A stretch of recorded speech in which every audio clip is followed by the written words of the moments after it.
MHCET जो हमारी महाराष्ट्र की इंजीनियरिंग की एंट्रेंस एग्जाम है, उसमें जैसे यहाँ पे महाराष्ट्र में पार्लियामेंट में सदन में चर्चा चल रही है, वैसे महाराष्ट्र में रोज पेपर लीक हो रहे हैं। अभी MHCET जो इंजीनियरिंग की एंट्रेंस एग्जाम है, उसमें ऐसे दिखाई दे रहा है कि 12th के बाद 12th में बच्चों को 40-50% मिले हैं और उन बच्चों ने ही MHCET क्रैक किए हैं। तो जाहिर सी बात है कि कोचिंग क्लासेस में पेपर लीक हुए हैं।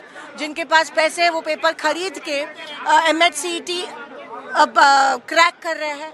और यही बात नहीं, सबसे शर्मनाक बात यह है कि बीजेपी के जो नेता है महाराष्ट्र में, उनके बच्चों के नाम आगे आ रहे हैं कि उनको 12th में कम मार्क मिले, लेकिन CET उन्होंने MHCET क्रैक की। पिछले कुछ महीनों में TET का पेपर क्रैक हुआ था, लीक हुआ था, जो टीचर्स का पेपर होता है। अब बहुत बड़े गफले महाराष्ट्र में हो रहे हैं, खड्डे पड़ रहे हैं, पेपर लीक हो रहे हैं और देवेंद्र फडणवीस खुश है।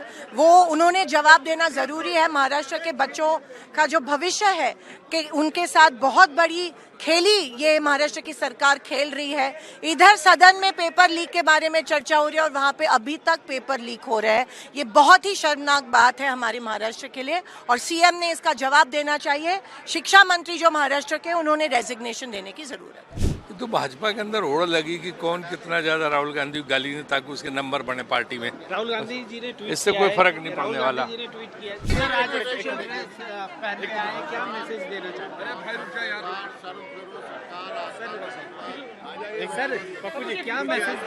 राम राम जपियो रे सब माल हरपियो रे, मन में राम, चरित्र में राम, चिंतन में राम, कन में शिव, जीवन में, सांसों में।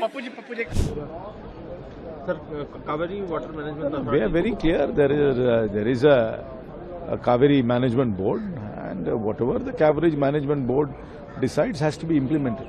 That is our position. We are very clear in Tamil Nadu that the arrangement, agreement, verdict of the Kaveri Management Board must be implemented in toto.